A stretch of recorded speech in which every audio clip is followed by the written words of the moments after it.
out of everything I had to deconstruct, this is like the most important one. This was the most important one. Asking the right questions helped me deconstruct religion. Also, asking the right questions helped me deconstruct my sexuality, or deconstruct sex as a whole, sex in general. But then, I didn't know the right questions to ask when it came to morals. And here is why. For the fact that I did not know how deep, layered that particular word, how deep and how layered it is, I did not know the right questions to ask. But then, asking one question led to another, and today I am here to tell you that I've been able to find out that morals is the foundation of everything that has been created. Is anybody saying how? How is morals connected to everything?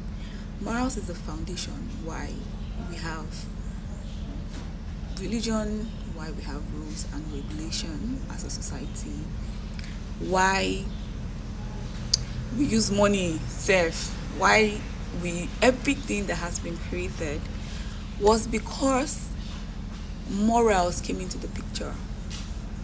And now for morals to stick, for people to uphold the moral code and conduct, they created every other thing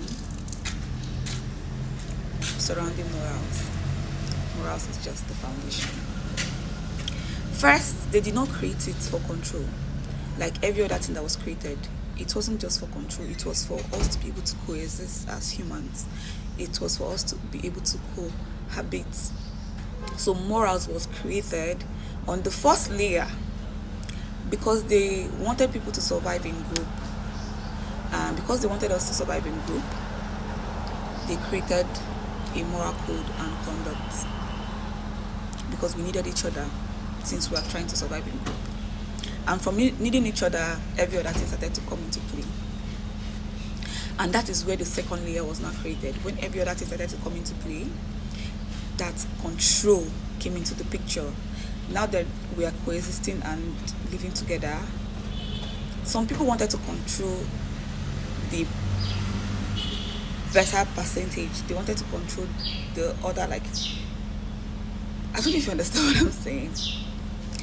And they created the second layer, which is the control design, the control architecture. And here they were able to create rules around sexual morality, rules around obedience, rules around charity, rules around, they wanted to be able to even control birth and population. That's where the second layer came into play. This is where the second layer that came into play created a separation. It created a hierarchy, created what else? Class, which is the same hierarchy, created power, created just everything you could possibly think of that is controlling the better population, the better half of the better. Why am I using that word better? Anything you can think of that has enabled some certain small percentage of people control the rest. That's the second layer. Now, they did not foresee that a third layer was going to come into play, and the third layer is what has been creating evolution ever since, psychological evolution. Can you consider that? Yeah.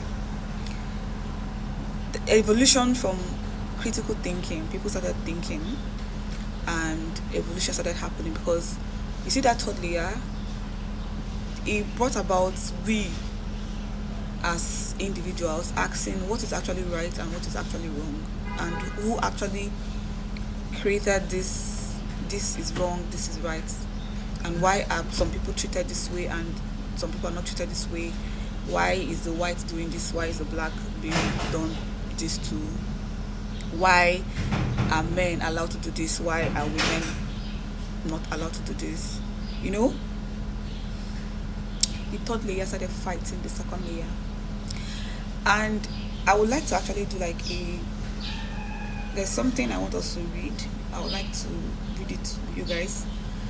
I don't know if that should be a part 2, but then the introduction of morals. Let me define it. I don't know if I've defined it now. What is morals? Like morality. What is it? What's the definition? A simple definition or the raw definition to take away all layers so you understand what the morals really, what it is, the concept. Morals is just what is accepted and what isn't accepted. It doesn't go deeper than that. Morals is what should be done and what shouldn't be done. What is allowed to be done and what isn't allowed to be done. Morals is the boundary. Morals is a boundary that separates what is considered to be good and what is considered to be bad, what is considered to be accepted by society and what isn't. And that is why the concept of God came into play. Because when they created this law, when they created moral conduct about how we should coexist, because of they wanted us to survive in group.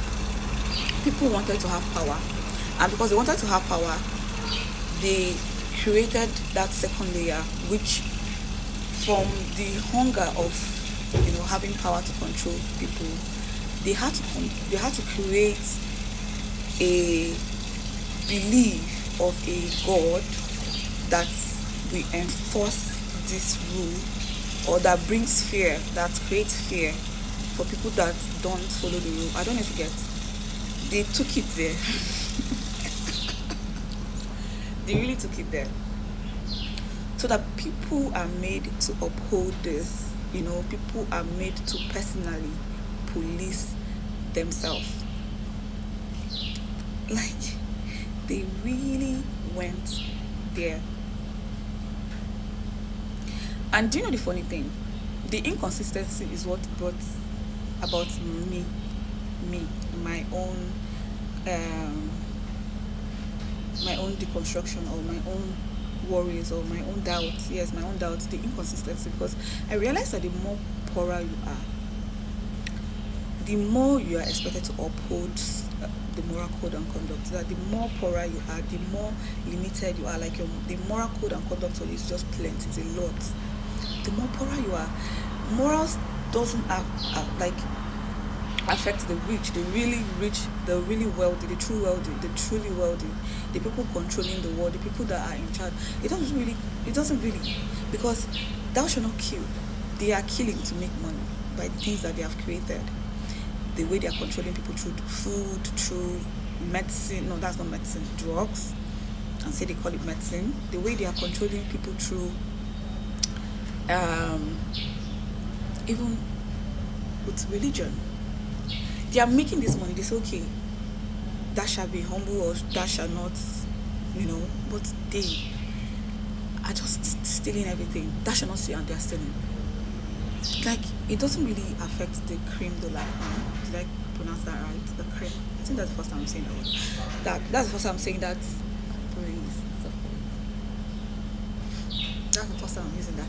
But anyways, it doesn't really affect the truly wealthy. It goes, the more lower you are at the food chain, the more below or the more under you are in the food chain, the more moral code and conduct you have to. So you have to uphold. Now, imagine women. A woman that is poor. A woman that is poor is just the final sentence.